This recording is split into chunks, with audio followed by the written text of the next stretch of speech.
আমাদের খাদিজা এডিটিংয়ের সকল প্রকার পার্ট গল্প দেখতে আমাদের চ্যানেলটি সাবস্ক্রাইব করে পাশে থাকা বেল আইকনটিতে ক্লিক করে অল নোটিফিকেশন অন করে দিন। তোর কাছে কি মোবাইল আছে? হঠাৎ প্রশ্ন করে বুঝে উঠলাম না। আমি অস্পষ্ট স্বরে বললাম, হুম। উনি আবারও বলে উঠলেন। মোবাইল নিয়ে এসেছিস? আমি মাথা নাড়িয়ে উত্তর দিলাম, হ্যাঁ এনেছি। আজই দাদি একটা মোবাইল দিয়েছে আমায়, নিয়ে এসেছি। তোকে কেউ কল দিয়েছে হয়তো। রিংটনের আওয়াজ আসছে তোর ব্যাগ থেকে। গিয়ে দেখ কেউ কল দিয়েছে। আমি উঠে দাঁড়ালাম। কল দেওয়ার কথা আর কারই বা থাকবে? মোবাইল নাম্বার তো মিনার ভাই ছাড়া কারো কাছে নেই। হয়তো দাদিই কল দিয়েছেন। কথাটা ভেবে দ্রুত পা বাড়ালাম। মেহরাজ ভাইয়ের রুমে ফ্লোরে পড়ে থাকা ব্যাগটা থেকে বাটন ফোনটা বের করতেই কল কেটে গেল। আমি হতাশ হলাম। কিয়ৎক্ষণ অপেক্ষা করতেই পুনরায় আবারও কল এলো। মুহূর্তে খুশি হলাম। আমি উচ্ছ্বসিত চাহনিতে চাইলাম মোবাইলের দিকে। নাম্বারটা আমি চিনি, এটা মিনার ভাইয়ের নাম্বার। সঙ্গে সঙ্গে কল তুলে কানের কাছে নিতেই বললাম, আসসালামু আলাইকুম মিনার ভাই, কেমন আছো তুমি? মিনার ভাই কিয়ৎক্ষণ চুপ থাকলেন। আমার প্রশ্নকে কি সুন্দর এড়িয়ে গিয়ে বললেন, নানি তোর সাথে কথা বলবে। এত দূর গেলি, এতক্ষণ সময় কাটলো। দাদি চিন্তা করবে তা তো জানতি, গিয়ে একবার কল দিলি না যে? অন্তত গিয়ে যে পৌঁছেছিলি তা তো বলতে পারতি। আমি চুপ থাকলাম। কিয়ৎক্ষণ পর ওপাশ থেকে দাদির কণ্ঠ ভেসে আসলো, এই জ্যোতি, আচস তুই? কথা কস না কেন? আমার মুখে হাসি ফুটলো দাদির গলা শুনে। বাড়িতে এই মানুষটার ভয়ে তটস্থ থাকতাম আমি। এই মানুষটার বকাবকির ভয়ে কোনো কাজেই ভুল করার সাহসই হতো না আমার। আর আজ এই মানুষটা আমার থেকে কত দূরে, কত বেশি দূরত্ব দুজনার মধ্যখানে। জিবা দিয়ে ঠোঁট ভিজিয়ে উত্তর দিলাম, আছি দাদি, কেমন আছো তোমরা? কেমন থাকো? তুই যে গেলি আর কল দিয়া কথা কইছস, আমি এইখানে চিন্তায় শেষ গিয়া পৌঁছাছস কিনা। আর তুই? আসলে আসার পর আর খেয়ালই ছিল না দাদি, কিছুক্ষণ আগেই এসেছি। একটু পর কল দিতামই। মাত্রই চোখ মুখে পানি দিয়ে মিহু আপুর ঘরে গেলাম। দাদি স্পষ্ট গলায় বললেন, আচ্ছা, বুঝলাম, নিজের খেয়াল রাখিস। হাত মুখ ধুইয়া জিরাইয়া নে একটু, তারপর ঘুমাইয়া নে। তোর বই খাতা সব কিন্তু আমি মেহেরাজরে গোছাইয়া দিছিলাম। কাল থেকে পড়ালেখাটা শুরু করিস ভালো কইরা। বিয়া দিয়া দিছি বইলা থাইমা যাইস না জ্যোতি। দাদির কথাগুলো শুনে হাসি পেল। বিয়ে দেয়া এখন বলছে বিয়ে দিয়ে দেয়াতে থেমে না যেতে। সব থেকে বেশি হাসি আসলো আব্বার কথা ভেবে। পড়ার সুযোগ চাইতেই কলেজ জীবনের গণ্ডি পার না হওয়া আমাকে আব্বা এখনই বলে দিলেন। আর দরকার নাই। আমার মাথায় মুহূর্তেই ক্ষোভ জাগলো। সূক্ষ্ম জেদ মস্তিষ্কের নিউরনে নিউরনে জড়ো হয়ে জানান দিল, যেভাবেই হোক পর জ্যোতি, অন্তত তোর আব্বাকে হলেও দেখিয়ে দিতে হবে তুই থেমে নেই। আমি ভাবনা ছেড়ে বের হলাম। দাদি আরো কিয়ৎক্ষণ বলে গেলেন নিজের মতো। চুপচাপ সেসব শুনে গেলাম। একটা সময় পর দাদি কল রাখলেন। আমি মোবাইলটা আবারও রেখে দিলাম। এক নজর চোখ বুলিয়ে মেহেরাজ ভাইয়ের ঘরটা দেখলাম। ছিমছাম সাদামাটা ঘর। বিছানার উপর একটু আগের পরনে থাকা ঘামে ভেজা জামা কাপড়গুলোই ছড়িয়ে ছিটিয়ে রাখা। জানালা সোজা বরাবর একটা টেবিল আর চেয়ার, তার পাশেই আলমারি, একপাশে কাপড় রাখার আলনা। আমি আর দাঁড়ালাম না সেই ঘরে। এক নজর চোখ বুলিয়ে দ্রুত বের হয়ে মিহু আপুর ঘরে ফেরত এলাম। আপু তৎক্ষণাৎ ফ্রেশ হয়ে কাপড় চোপড় পাল্টে নিয়েছেন। আমাকে দেখে হেসে বললেন, কথা হয়েছে বাড়িতে? হ্যাঁ। দাদির সাথে কথা হয়নি? আর কার সাথে বা কথা হবে, দাদির সাথেই কথা বলে আসলাম। মিহু আপু এবার বিনিময়ে কিছু বলল না। আমি চুপচাপ বসে থাকলাম। ছোট থেকে কোনোদিনও এতটুকু পথ ভ্রমণ না করা শরীর ভেঙে আসছে কেমন। চোখ নিভু নিভু হয়ে এলো। মুহূর্তেই মন চাইলো ক্লান্তির সাগরে ডুব দিয়ে ঘুমের দেশে তলিয়ে যাই। তবুও ঘুমোতে বাধা দিল মন। মাথাটা দেয়ালে হেলান দিয়েই চুপচাপ বসে রইলাম এক কোণে। শুনতে লাগলাম মিহু আপুর অল্প স্বল্প কথোপকথন। আমার চোখ লেগে এলো। কখন লেগে এলো জানা নেই, তবে মিহু আপুর ডাক পেয়ে হঠাৎ হকচকিয়ে উঠলাম।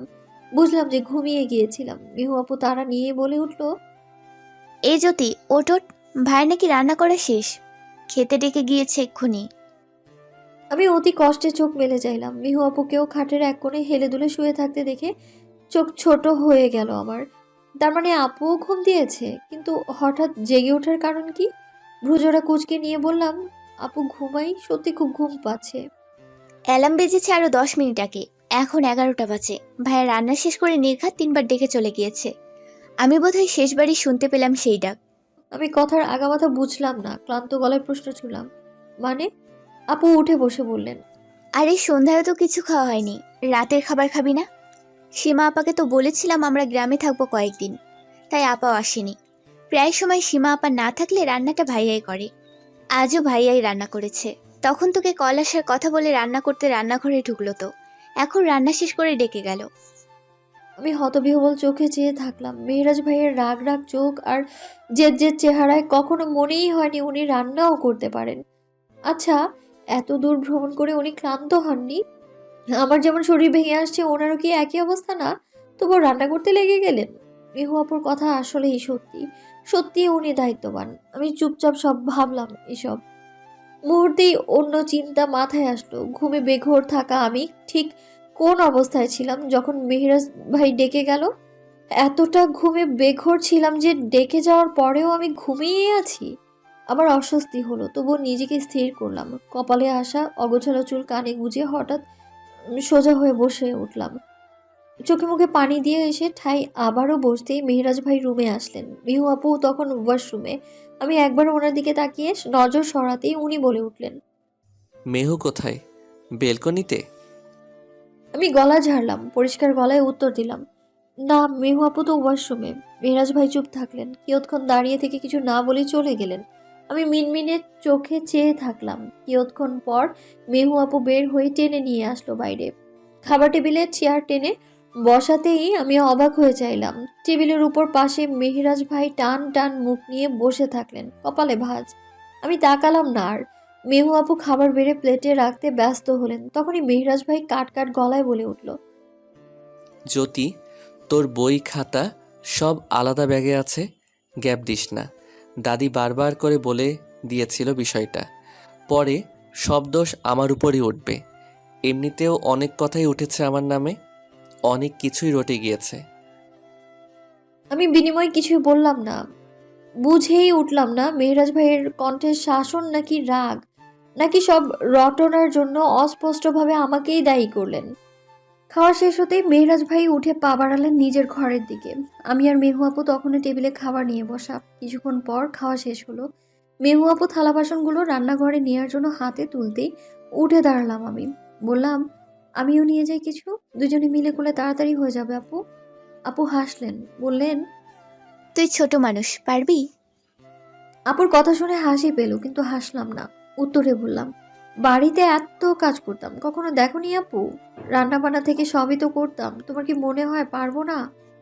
আপু মাথা নাড়িয়ে বলল, না না, তেমন নয়। এত দূর জার্নি হলো, ক্লান্ত না তুই? তাই বললাম।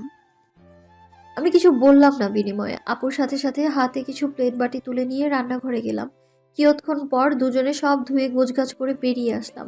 মেহু আপু এক নজর আমার দিকে চাইলেন, মৃদু গলায় বললেন, সে এক জামাটাই পরে আছিস এখনো, পাল্টাবি না? আগে জামাটা পাল্টে নে, তারপর ঘুমাবি। আমি নিজের দিকে চাইলাম। হ্যাঁ, জামা পাল্টানো হয়নি।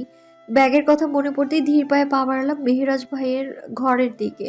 দরজার সামনে উকি দিয়ে দেখলাম উনি আছেন কিনা। পরক্ষণেই ওনাকে রুমের কোথাও না দেখে স্বস্তি মিলল আমার। কিন্তু সেই স্বস্তি বেশিক্ষণ টিকলো না। দরজার ওপাশে পা এগিয়ে ব্যাগটা হাতে নিতেই মেহরাজ ভাইয়ের গমগমে স্বর কানে এলো। জ্যোতি শোন। আমার পা জোড়া থেমে গেল তৎক্ষণাৎ। পেছন ফিরে না তাকিয়ে বলে ফেললাম, জি বলুন। মেহরাজ ভাই হালকা কাশলেন, কিয়ৎক্ষণ চুপ থেকে বলে উঠলেন, এই পরিবেশে মানিয়ে নিতে কষ্ট হবে তোর? তুই যদি চাস তো আবারও ফিরে যেতে পারিস বাড়িতে। তখনও এই কথাটাই জিজ্ঞেস করেছিলাম, উত্তর দিসনি। উত্তরটা জানা দরকার। আমি ঘাড় ঘুরিয়ে চাইলাম মেহরাজ ভাইয়ের দিকে। চোখ মুখ থমথমে, কেমন যেন গম্ভীর ভাব। শুধু যে এখনই তেমন না, ওনার চোখ মুখ প্রায় সময় গম্ভীর থাকে, কথাবার্তাও বলে খুব কম। আর এই স্বল্পভাষী গম্ভীর মানুষটাকেই প্রেমের প্রথম জোয়ারের উপস্থিতিতে ভালো লেগে গেল আমার। কিশোরী বয়সে প্রেমের মানে বুঝতেই আমি বুঝে উঠলাম ওনাকে, এই মেহরাজ ভাইকেই, ওনার এই গম্ভীর ব্যক্তিত্বকেই। আর এই ব্যক্তিত্বের সামনে আমি নড়বড়ে অনুভব করতাম পূর্বে। সামনের মানুষটার সামনে নুয়ে গিয়ে দুর্বলতা প্রকাশ পাওয়ার ভয়ে সবসময় এড়িয়ে চলার চেষ্টা চালাতাম। কিন্তু আজ আর সেই অনুভূতি কাজ করলো না। অদ্ভুতভাবে টের পেলাম আজ এই ঘরে মেহরাজ ভাইয়ের সামনে আমি আর নড়বড়ে অনুভব করছি না, বরং ভেতরটা প্রখরভাবে কঠোর অনুভব করলাম। জিভা দিয়ে ঠোঁট ভিজিয়ে উত্তর দিলাম, আপনার যদি অসুবিধা হয় বলে দিবেন, দাদিকে বললে দাদি এসে নিয়ে যাবে আমায়। মেহরাজ ভাই ভ্রু কুঁচকালেন, বললেন, তুই কি ঘুরে ফিরে দোষটা আমাকে দিতে চাইলি? আপনাকে দোষ দিব সেই যোগ্যতা আছে আমার? তাহলে আমার অসুবিধার কথা আসলো কেন? আমি তাচ্ছিল্য নিয়ে হাসলাম, বললাম, ভেবে দেখুন, অসুবিধাটা আমার থেকে আপনারই বেশি হবে কিন্তু। তাই বললাম। মেহরাজ ভাই বিরক্তি নিয়েই বললেন, অপ্রয়োজনীয় কথা। আমি তোর কাছে যা জানতে চেয়েছি তার উত্তর দিয়েছিস। আমি চুপ থাকলাম কিছুক্ষণ, তারপর এক নজর তাকিয়ে বললাম, এখানে আসার পর আবারও গ্রামের বাড়িতে ফেরত যাওয়াটা হাস্যকর ঠেকায় না মেহরাজ ভাই? আপনি নামক পুরুষটার সাথেই তো জড়িয়ে ছোট থেকে বড় সবার মুখে আমার নামে অপমানজনিত কথাবার্তা সয়ে এসেছি। এখন ফেরত গিয়ে ঠাট্টা কিংবা উপহাসও সয়ে নিতে পারবো, আমার পক্ষে কিছুই কঠিন নয়। এবার বাকিটা আপনার উপর। আমার খেয়াল হয়নি যে এখান থেকে ফেরত গেলে মানুষ উপহাস করবে। কথাটা তাহলে বলতাম না। ভেবেছি তোর পড়ালেখা কিংবা মানিয়ে নেওয়াতে ক্ষতি হবে, তাই বলেছি। বিনিময়ে আমি উত্তর দিলাম না। মাথা নাড়িয়ে চলে আসতে নিতেই মেহরাজ ভাই আবারও প্রশ্ন ছুড়লেন। তুই কিসে পড়িস? আমি চমকে পেছন ফিরে চাইলাম। আমি কিসে পড়ি এইটুকু ওনার জানা নেই? মেহরাজ ভাইয়া গ্রামের বাড়ি ছেড়ে এসেছে প্রায় 10 বছর। 10 বছর পর কি শুধু আমার নামটাই উনি মনে রেখেছেন? বয়স, কোন ক্লাসে পড়ি কিছুই জানেন না? অবশ্য জানার কথাও না। ওনার কাছে কি আমি অতটা গুরুত্বপূর্ণ ছিলাম নাকি যে উনি আমার খোঁজ নিবেন, সবকিছু জানবেন? তবু গ্রামে যখন যেতেন দাদির মুখে তো প্রায়শই আমার কথা শুনতেন, তাও জানেন না? হয়তো এক কানে শুনে অন্য কানে ঝেড়ে ফেলেছেন। কি দরকার অত মনে রাখার? অথচ এই মানুষটার সব কিছুই আমি সুদূর দূরে থেকেও জেনে নিতাম। আড়ালে কিংবা সামনে যখনই ওনার সম্বন্ধে যা জেনেছি সব মনে রেখেছি। আমার অবশ্য কষ্ট হলো না এসব ভেবে। গলা ঝেড়ে উত্তর দিলাম, দ্বাদশ শ্রেণী, সামনেই টেস্ট পরীক্ষা, এরপর বোর্ড পরীক্ষা। তাই বোধহয় দাদি বারবার আপনাকে বলেছে পড়ালেখার বিষয়টা। মেহরাজ ভাই চাইলেন মুখ তুলে, মাথা নেড়ে বললেন, হয়তো ভালো করে মন দিয়ে পড়বি। নাবিলার সাথেই তো, তাই না? আমি মাথা নাড়িয়ে হ্যাঁ বললাম। উনি ফের প্রশ্ন ছুড়লেন। সায়েন্স না? আমি আবারও মাথা নাড়িয়ে হ্যাঁ বললাম। উনি ছোট্ট শ্বাস ফেলে বলে উঠলেন, হ্যাঁ, টেবিলের কোনায় বড়সড় ব্যাগটা তোর বইয়ের। বই, টেবিল, চেয়ার সব আছে। কাল থেকে পড়া শুরু করে দিস। আমি মিনমিনে চোখে চাইলাম তার দিকে, ইতস্তত বোধ করে বলেই ফেললাম, এইখানে মানে এই ঘরে? উনি অস্পষ্ট কণ্ঠে বললেন, হুম হুম। আপনার ঘরে? উনি চুপ থাকলেন। কিছুক্ষণ চুপ থেকে আমার অস্বস্তি বুঝে বোধহয় বলে উঠলেন, এই বাসায় আরও একটা রুম আছে, কেউ থাকে না ও রুমে, তাই ময়লা হয়ে আছে। কাল সীমা আপাকে বলবো ঝাড় দিয়ে পরিষ্কার করে দিতে। বইপত্র নিয়ে ওখানে শিফট করিস। আপাতত মেহুর সাথে মানিয়ে নিস। আমি মাথা নাড়লাম। তারপরে দ্রুত কাপড়ে ব্যাগটা নিয়ে বেরিয়ে আসলাম। মাথার ভেতর ভাবনারা ডানা মেলল। মেহরাজ ভাইয়ের আমার বিষয়ে জানার এত দরকার কিসের? আমার বিষয়ে আগ্রহ নিয়ে প্রশ্নই বা কেন করলেন? কোন ক্লাসে পড়ি, কিসে পড়ি, এত কিছু জানার কি প্রয়োজন তার? পর মুহূর্তেই মস্তিষ্ক জানান দিল, এটা কেবল এবং কেবলই তার দায়িত্ব, এছাড়া আর কিচ্ছু নয়। আমার মন অবশ্যই এর থেকে বেশি কিছু প্রত্যাশা করলোও না। কেনই বা করবে? সকাল হলো। মেহুয়াপুর ঘরের জানালা দিয়ে স্বচ্ছ আলো ঘরে প্রবেশ করে তারই জানান দিল। আমি তৎক্ষণাৎ ঘুম ছেড়ে উঠলাম। পরনের ওড়নাটা দিয়ে মাথার ঘুমটা টেনেই জানালার কাছে গিয়ে দাঁড়ালাম। সঙ্গে সঙ্গে চোখে পড়লো অপর প্রান্তের ব্যস্ত নগরী। এই ভোরবেলায়ও শহুরে রাস্তা ফাঁকা নেই। গাড়ির পর গাড়ি জমে আছে ছাইরাঙা রাস্তাটাতে। অদূরে মানুষের চলাচলও চোখে পড়লো। আমি স্থির চোখে তাকিয়ে তাকিয়ে সেসব দেখতে লাগলাম। মুহূর্তেই এই ভীষণ ব্যস্ত শহরে নিজেকে খুব একা বোধ করলাম। বাড়িতে থাকলে দাদি নির্ঘাত ভোরে ভোরেই ঘুম থেকে ঠেলে ঠুলে উঠিয়ে নামাজ পড়তে ডাকতো, কিংবা উনুনে আগুন জ্বালিয়ে চা বানানোর জন্য কথা শোনাতো, কিংবা ঘর ঝাড়ু দেওয়ার জন্য কঠিন গলায় কয়েকবার বকা দিয়ে বসতো। ইস, সেই কঠোর দাদিকেই আজ আমার খুব করে মনে পড়ছে। সেই কঠোর দাদিকে ছাড়াই আমি একাকিত্বের সাগরে ডুবে যাচ্ছি আজ। আচ্ছা, দাদি এখন কি করছে? আমাকে কি মনে পড়ছে দাদির? কে জানে। দীর্ঘশ্বাস ফেলে রুম ছেড়ে বের হলাম আমি। সব নিশ্চুপ, মেহরাজ ভাই কিংবা মেহু আপু কেউ ঘুম ছেড়ে ওঠেনি। হয়তো এত সকালে ঘুম থেকে ওঠেও না ওনারা। আমি কিয়ৎক্ষণ পায়চারি করে সদর দরজা মেলে সিঁড়ি বেয়ে উপরে উঠলাম। মিনিট পাঁচের মধ্যেই প্রশস্ত ছাদ চোখে পড়ল। খসখসে মেঝেতে পা ফেলেই ছাদের কার্নিশে গিয়ে দাঁড়ালাম। চোখ বুলিয়ে দেখতেই চোখে পড়লো ছাদের এক কোণে ফুলের অনেকগুলো গাছ, হরেক রকম ফুল, গোলাপ, গাঁদা সহ কাঠগোলাপও আছে। কে লাগিয়েছে? নাবিলা সামান্তা আপু নাকি মেহু আপু নাকি নাবিলার বড় বোন নাফিসা আপু? উত্তর না পেয়ে পাশ ফিরে চাইতেই দেখতে পেলাম 50 ফাতেমা আন্টিকে। কাল রাতে মেহু আপু বলেছিল ওনার নাম। আমি ওনাকে দেখে কি বলবো বুঝে না উঠলেও উনি ঝটপট করে বলে উঠলেন, এই কি এত তাড়াতাড়ি ঘুম ছেড়ে উঠে গেলে? তোমার অভ্যাস আছে বুঝি এত ভোরে ওঠার? আমি মাথা নাড়িয়ে উত্তর দিলাম, হ্যাঁ। উনি হাসলেন, বিনিময়ে আবারও প্রশ্ন ছুড়ে জিজ্ঞেস করলেন, তো তোমাদের বিয়েটা কোথায় হলো, কিভাবে হলো? আগে থেকেই সম্পর্ক ছিল? ভদ্রমহিলার অতি আগ্রহ আর কৌতূহল দেখে অবাক হয়ে চাইলাম আমি। বললাম, না, আগে থেকে সম্পর্ক ছিল না। তবে এভাবে হুট করে বিয়ে হলো যে? পারিবারিকভাবে বিয়ে হলে তো আমরাও জানতে পারতাম। এদিকে বলছো প্রেমের বিয়েও নয়। ভদ্রমহিলাকে উত্তরে বলার জন্য কিছুই খুঁজে পেলাম না আমি। মস্তিষ্ক ফাঁকা বোধ করলাম। চুপচাপ দাঁড়িয়ে থাকতেই ভদ্রমহিলা আবারও বলে উঠল, নীরবতার উত্তর কি ইতিবাচকই ধরে নেব? আমি আগে কি ভাবতাম জানো? ভাবতাম মেহেরাজ আমার সামান্তার মাঝে প্রেম আছে। দুজনকে দেখতাম ছাদে আড্ডা দিত। সামান্তর ফুলের বাগানে যত্ন করার সময় মেহেরাজও দাঁড়িয়ে দাঁড়িয়ে দেখত, কখনো ফুল ছেড়ে হাতে দিত। এখন দেখি মেহেরাজ প্রেম করে বিয়ে করে বউ নিয়ে চলে এসেছে। সত্যি তখন কি না কি ভেবেছি আমি। এখন হাসি পাচ্ছে এসব ভেবে। ভদ্রমহিলাকে বলা হলো না ওনার তখনকার ভাবনাই সঠিক ছিল আর এখনকার ভাবনা মিথ্যে। শুধু হালকা হাসার চেষ্টা করলাম আমি। পরপর সেই স্থান ছেড়ে পা বাড়ালাম। এমন মানুষদের সামনে থাকলে ভয়ে ভয়ে থাকতে হয়, কি না কি জিজ্ঞেস করে বসে।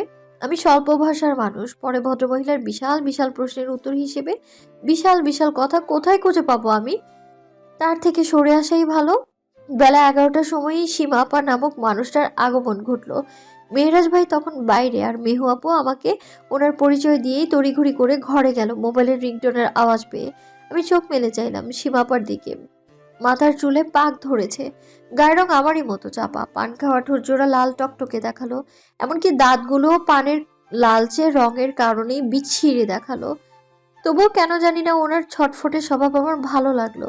উনি উচ্ছল কণ্ঠে আমার দিকে তাকিয়ে বলে উঠলেন, তুমি দেহি নতুন মানুষ, কেডা তুমি? আগে তো কখনো দেহি নাই। সরাসরি এমন প্রশ্নে আমি হাসলাম হালকা। উত্তরে বললাম, আমি আমি জ্যোতি, মেহু আপুদের গ্রামের বাড়ির মানুষ। তোমার লাইগাই কল কইরা ঘর ঝাড়তে কইলো বড় ভাইকে। তুমি তো আয়া আমার কাম বাড়াই দিলাম আইয়া। আপনি চাইলে আমি সাহায্য করতে পারি খালা, তাহলে কাজ কমই লাগবে। সীমাপা মুহূর্তেই রেগে গেলেন। রাগে ফোঁস করে শ্বাস ছাড়লেন, ঝটপট করে বলে উঠলেন, এই মাইয়া, তুমি আমারে কি কইলা? কি কইলা তুমি? আমি বোকা বোকা চোখে চাইলাম। কি বললাম আমি? আশ্চর্য, কি এমন বলে ফেললাম যে উনি এমন রেগে গেলেন? আমি ভাবলাম, কিন্তু কোনো উত্তর খুঁজে পেলাম না। হতাশ হয়ে বললাম, কি বলেছি আমি? তুমি আমারে খালা কইলা কেন? খালার মতো লাগে আমারে।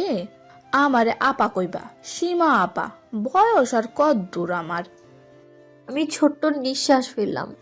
আপা খালা খেলায় ক্লান্ত হয়ে আবারও বলে ফেললাম, আচ্ছা খালা, আপাই ডাকবো।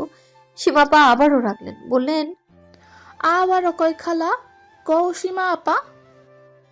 আমি চোখ ছোট ছোট করলাম, হতাশ হয়ে কিছু বলবো ঠিক সেই মুহূর্তেই মেহু আপু খিলখিলিয়ে হেসে উঠল, ঠোঁট নেড়ে বলে উঠল, ও নতুন তো, অভ্যাস হয়ে যাবে সীমা আপা, তুমি রাগ করো না। সীমাপা দাপট নিয়ে বললেন, রাগ করুম না।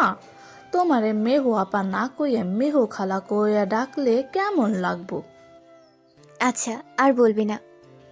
মনে থাকে জানো, কিন্তু মাইয়াডা তোমাকে হয় কেডা?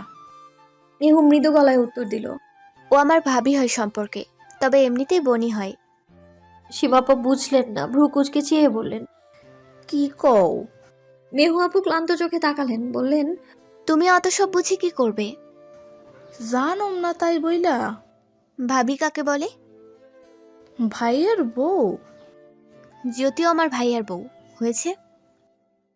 সীমাপা অবাক হলো, চোখ বড় বড় করে বলে উঠল, কি কও? বড় ভাইয়ের বউ? বড় ভাইয়ের বিয়া কইরা লই আইছে। বিয়া করছে ভালো কথা, দুইজন দুই ঘরে থাকবো কেন? অগো সত্যি সত্যি বিয়া হইছে নাকি মিছা কথা কও? সীমাপার প্রশ্নের জবাবে মেহু আপু কি বলবে তারই অপেক্ষা ছিলাম আমি। কিন্তু অপেক্ষার প্রহর না কাটতেই বাসায় ঢুকলো মেহেরাজ ভাই। পায়ের মোজা খুলতে খুলতেই ভরাট গলায় উত্তর দিলেন, না, সত্যি বলেছে আপা, বিয়েটা সত্যি সত্যি হয়েছে। আমি চমকে গেলাম মেহেরাজ ভাইয়ের সহজ ভাষার স্বীকারোক্তিতে। উনি কি সত্যি বিয়েটাকে সত্যি হিসেবে মেনেছেন? আদৌ এই বিয়ের অস্তিত্বকে নিজ থেকে স্বীকৃতি দিতে পেরেছেন উনি? জানা নেই আমার। চোখ ফিরিয়ে মেহেরাজ ভাইয়ের দিকে নির্বিকার ভাবে তাকালাম।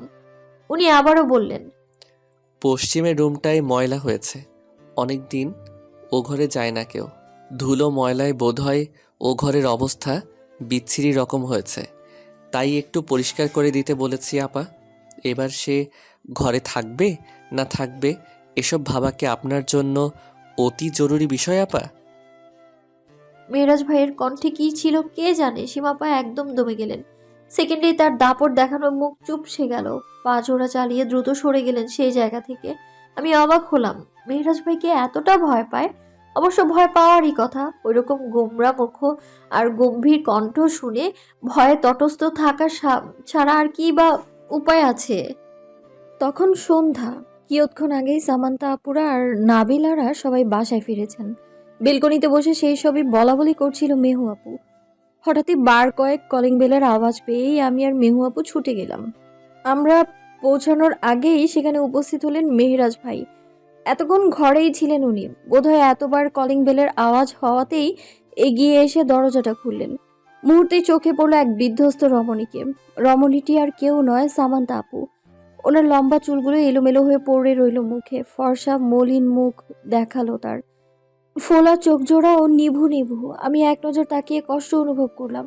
হৃদয়ে অপরাধ বোধের অস্তিত্ব উপস্থিত হয়ে জানান দিল, আমিই অপরাধী। দরজায় দাঁড়িয়ে থাকা মেয়েটির এই অবস্থার জন্য আমিই দায়ী। আমার জন্যই আজ তারা 1 থেকে 2 হলো। আমার জন্যই দুটো মানুষের মিল হওয়ার কথা থাকলেও তাদের মিল হলো না। অনুশোচনায় দগ্ধ হলাম আমি, তবে তা প্রকাশ করতে পারলাম না। আমি বরাবরই দাদির মতোই, বাস্তবে কোনো অনুভূতি প্রকাশ করতে পারি না আমি। না ভালো লাগা, না ভালোবাসা, আর না অনুশোচনা। কিন্তু ডায়েরির পাতা হলে তা আলাদা, সেখানে নিজের সমস্তটা উজাড় করে দিতে পারি। বোধহয় এই কারণেই ডায়েরিতে মেহেরাজ ভাই সম্পর্কিত অনুভূতি জেনে রেগে গিয়েছিলেন মেহেরাজ ভাই। ছোট্ট শ্বাস ফেললাম। ভাবনা ছেড়ে বের হয়ে চোখ জোড়ার দৃষ্টি স্থির রেখে কেবল তাকিয়ে থাকলাম। সামান্তাপু ঘরে ঢুকলেন না।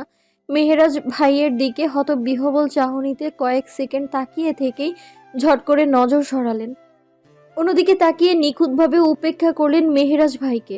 মেহু আপুর উদ্দেশ্যে বলে উঠলেন, মেহু আপু, আম্মু সবার জন্যই রান্না বসিয়েছে। আজ রাতের জন্য আর রান্না করতে বলো না সীমা আপাকে।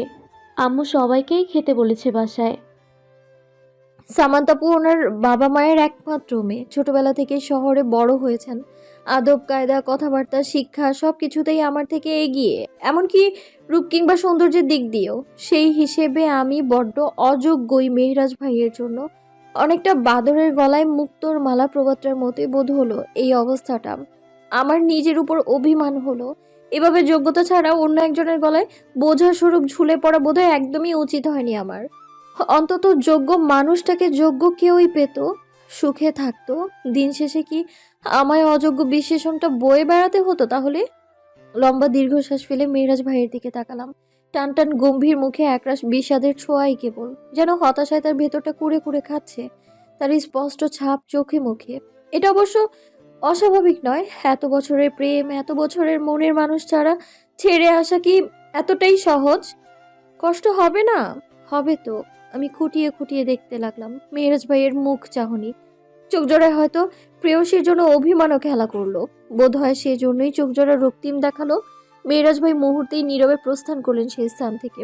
হয়তো সামান্তাপুর মুখোমুখি দাঁড়ানোর সাহসটা টিকিয়ে রাখতে পারলেন না। দীর্ঘশ্বাস ফেলে সামনে তাকালাম। মেহু আপু এগিয়ে উত্তর দিলেন, আজই তো ফিরল সবাই। এত দূর থেকে এসে এখন আবার সবার জন্য রান্নার প্রয়োজন কি? চাচির ওপর দিয়ে ধকল যাবে না? সামান্তাপু হাসলেন, হালকা বললেন, আম্মু পারবে সামলাতে। তোমরা বাসায় এসো রাতে। আচ্ছা, আমি বরং রাতে আবার ডেকে যাব। নাবিলাদের বলে আসি গিয়ে। কথাগুলো বলেই সামান্তাপু 2 পা বাড়িয়ে চলে যেতে নিলেন। পর মুহূর্তেই আবার কি বুঝে ফিরে এলেন। গাঢ় চাহনিতে আমার দিকে তাকিয়ে তাকিয়ে কি যেন পরখ করলেন। আমি অস্বস্তিতে পড়লাম। শুকনো ঢোক গিলে বললাম, কিছু বলবেন আপু? সামান্তাপু মাথা নাড়ালেন, ঠোঁট চওড়া করে উত্তর দিলেন, তোমাকে বলা হলো না তাই। তুমিও এসো জ্যোতি। আম্মু তোমার কথা বিশেষ করে বলেছে। আমি মাথা নাড়লাম, হালকা গলায় জবাব দিলাম, হ্যাঁ যাব। সামান্তাপু আর দাঁড়ালেন না, দ্রুত পায়ে সিঁড়ি বেয়ে উপরে গেলেন। আমি নির্বিকারভাবে চেয়ে থাকলাম সেই দিক পানে। একটা মানুষের কতটা পরিবর্তন সবার মুখে শুনে এসেছি। এই সামান্তাপু নাকি খুবই চঞ্চল, খুবই হাসি খুশি।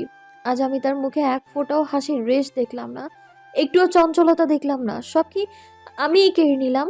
রাত 8টার দিকে হঠাৎই বাসায় এক অপরিচিত যুবকের আগমন ঘটলো। তখন বাসায় আমি আর মেহু আপুই ছিলাম। আমি এই যুবককে চিনি না, জানি না, তবে মেহু আপুর ভাবমূর্তি বদলালো। দরজা খুলে এই যুবককে দেখেই ঝটপট নিজের ঘরে গিয়ে দরজা আটকালেন আপু। হতভম্ব হয়ে চেয়ে রইলাম। কি আশ্চর্য! এই ছেলেটাকে আপুই বা হঠাৎ এমন করলো কেন? কি বলবো আমি বুঝে উঠলাম না। অপরিচিত ছেলেটি মাথার চুলে হাত নাড়িয়ে প্রশ্ন করলো। তুমি জ্যোতি? আমি অবাক হলাম, এই লোক আমায় চেনে কি করে? চেনার তো কথা নয়। চোখ ছোট ছোট করে তাকিয়ে থাকতেই লোকটি আবারও বলল, বাসায় ঢুকবো নাকি এভাবেই দাঁড়িয়ে থাকবো? আমি বুঝলাম না কি বলা উচিত। অপরিচিত ছেলে মানুষ, আর বাসায় আমরা দুটো মেয়ে মানুষ। ওনাকে কি বাসায় আসতে বলা উচিত? আমি বোকা বোকা চাহনিতে তাকিয়ে থাকলাম। উনি হাসলেন, আবারও বললেন, আমি সাইদ, মেহেরাজের কাছের বন্ধু। আজ থেকে তোমার টিউটরও। তুমি আমায় সাইদ ভাইয়া বলেই ডাকতে পারো। আরও পরিচয় লাগবে কি? অবশ্য ভবিষ্যতে আরও একটা পরিচয় দিতে পারবো, তবে তার জন্য অপেক্ষা করতে হবে। আমি তখনও নির্বিকার চেয়ে থাকলাম।